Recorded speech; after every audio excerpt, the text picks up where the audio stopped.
And the journey begins home now. Back in Runcorn, we should call it Raincorn. It's basically what I did on Tuesday. As soon as we got within 10 minutes of the station, we were getting off. It started to rain and dry down south. Completely. Not here. Had 10 mil of rain already this morning, plus whatever else we've had over the week. Just come to look at this field. This is barley. It looks really good. And if you look here, there's some shoots here that are like purple. So I think they were going to be grass weeds, but the chemical, pre-emergence chemicals killing them. But there's some that are still green, so I don't know whether it'll kill them. We'll just have to watch this space, but they don't, them there don't look particularly healthy. But nice and even all over the field. This corner always floods a bit, and it obviously has already. We never really get everything off this corner. It's got some drainage issues where they put a sewer through years ago. The rest of the field I'm pretty pleased with, to be honest. It looks great with the luminous green lines coming up through the residue and stubble. And also this rain's beating down, but I'm walking on it in my best shoes because it's got cover on it, so it's not washing away either. So I hid in the house till the rain stopped. I'm going to go see what the lads are up to now. Someone's buried the grid though. Should be a grid there. Put planes on the yard and buried it. We chipped on Wednesday, got rid of the piles a little bit, accumulated the last couple of days. Andrew's now just getting a bit of tip off that pile and putting it through to do what's called double chip. So that's going on to the drying floors. It's amazing how different it looks with this rain the last few days, how wet it is. I'm not used to it being so wet and chip. Obviously it's been so dry for the last, what, 5 months. And a price to do chip as well, it's very big. I think all going to be subdued. We're still waiting for the dens to come on now. Hopefully that will be soon. But they have to get it set up to chip the blades rather than threading blades. This is how it's set at the moment. This has arrived from the Isle of Man, so it's a little like gift thing to thank me for doing the talk the other day. And some cheeses as well, but they're now in the fridge. But really I need to thank everyone on the Isle of Man for basically showing me around. Charlie Corkill as well lent us as a vehicle for 3 days, so that was really good as well, so thanks to him. I didn't really get a chance of the day because we were so hectic with the planes, then the next thing I know it's like 3 days has passed, and this is just reminding me to thank everyone. So yeah, thanks to that Isle of Man, people of the Isle of Man and everyone else that I met there. Thanks for having me. So Rob's took the timing cover off because he's changing the gasket and the oil seal. So there's the cogs that keep everything in time on the engine. So you've got and you also got the power steering pump driven off the fuel pumps driven off that cog, and the push rods will be driven off. Is it the back of this one here? Must be. Yeah, that's a cam. So it's got a cam in the bottom here, which drives the push rods. He started building the pistons back up. It's just one of these nuts has fell on the floor somewhere and we can't find it. So we're gonna have to look because it's a funny thread. What did you order yesterday and it's arrived? Oil pump, technical gasket and a sump gasket, and it's come overnight.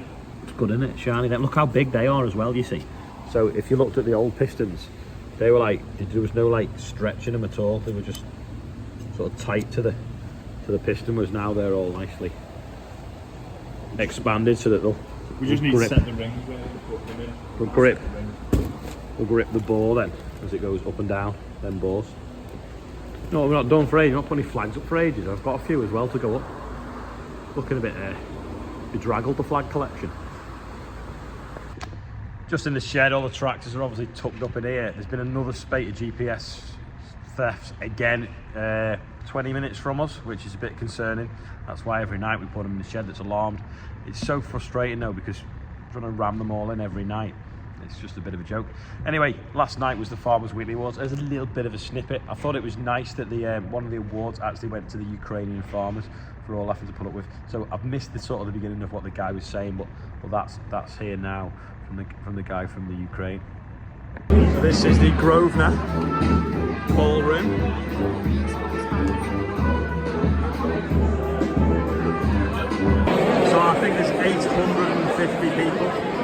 my table's down there, so we're number 69, I think. Easy to remember.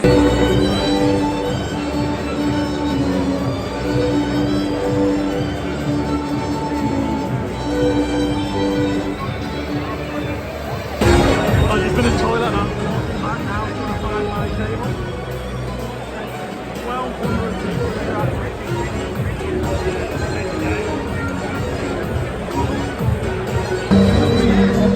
my favourite potatoes.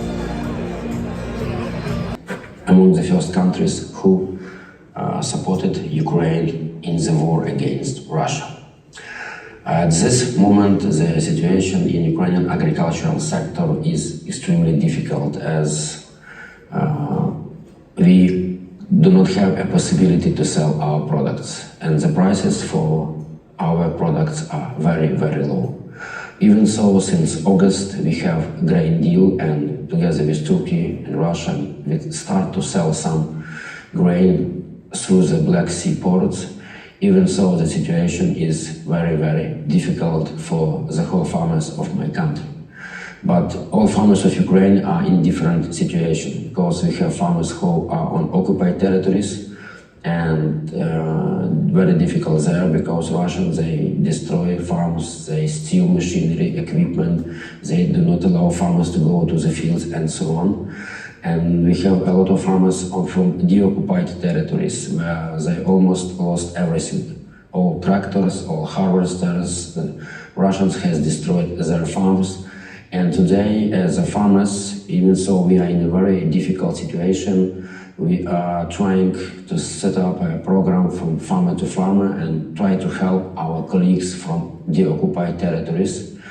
And it would be great if the farmers from all over the world try to help Ukrainian farmers in this war. And my dream is to start this process together with British farmers. Thank you very much one more time. All the best to you, and of course Ukraine will win.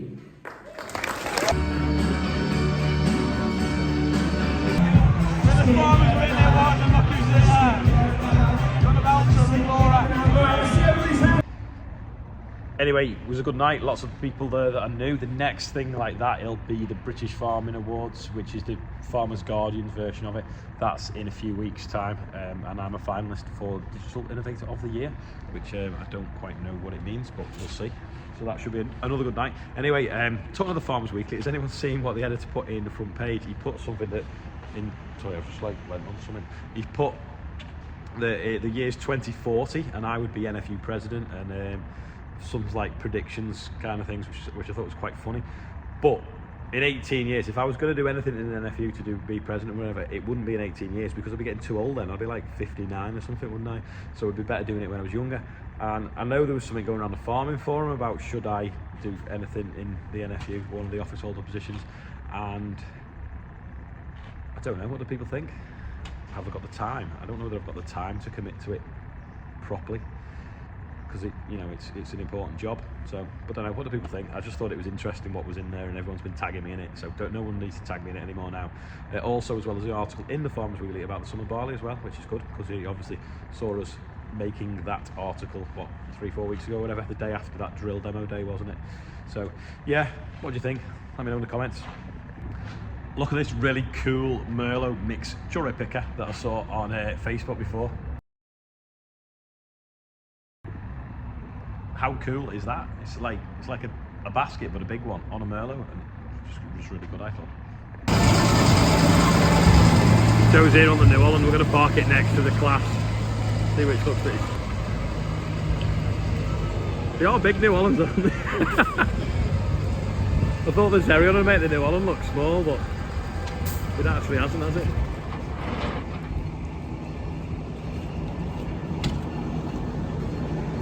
It's actually made the Zerion look small, that.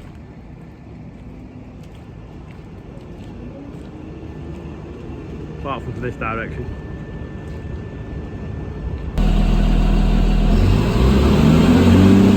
Where there's smoke, there's life. Just showing Joe it. Joe's just going to go back to his now and fill that trailer up with the seed. It's clean. Oh no, he's not. He's going to take the mustard out the back of it first. So this is the mustard that broke the combine. It's deep that, doesn't it? Yeah, so it was too wet. I've given up with it. I'd fell out with it, so it's now going to be boiler fuel. Wants a little bit of a sweep, Joe. Lay it down, I'll get a brush.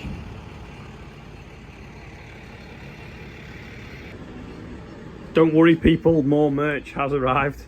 Claire has been busy. I don't know what we got hats, more hats. There we go.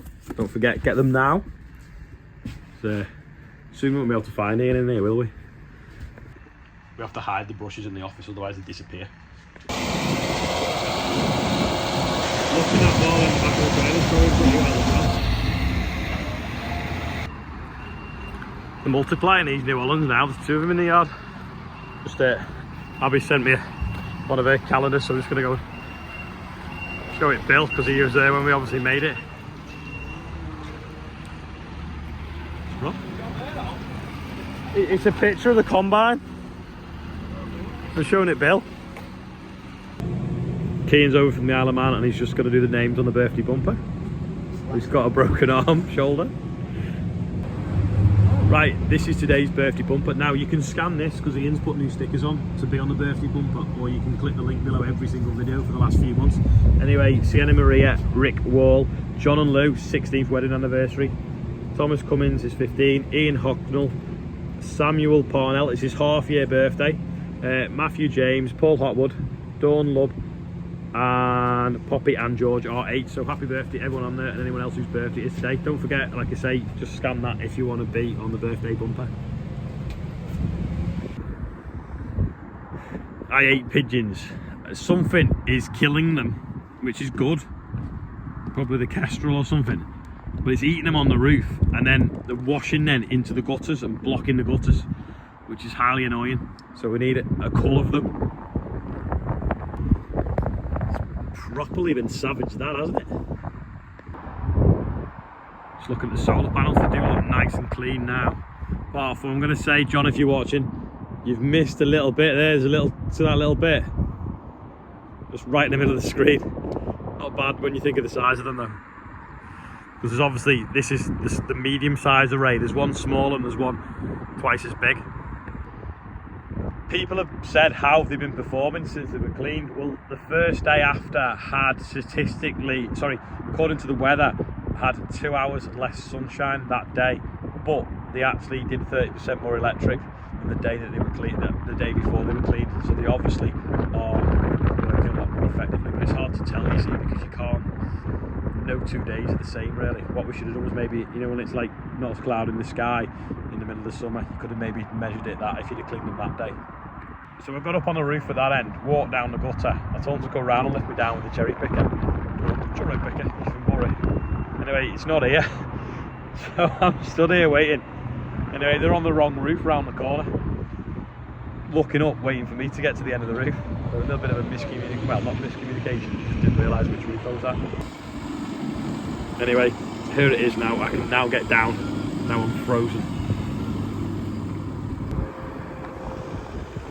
That OSR looks good anyway by the yard, and even the flooded bit, it's poking up now through the weeds that are obviously dead. Yeah, so I was waiting up there, and they were waiting up here for me. So I'm going to go up now and just check this one as well. Yeah, so there's a foam filler washed into that one. Don't need that either, do we?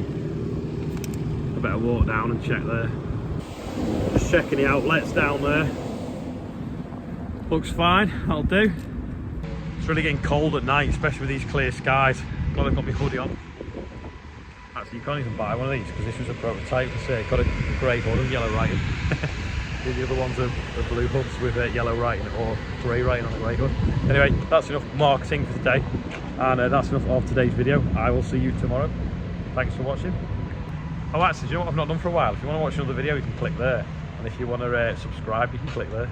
If that works, don't know whether it did. Probably got it the wrong way around. But yeah, see you tomorrow.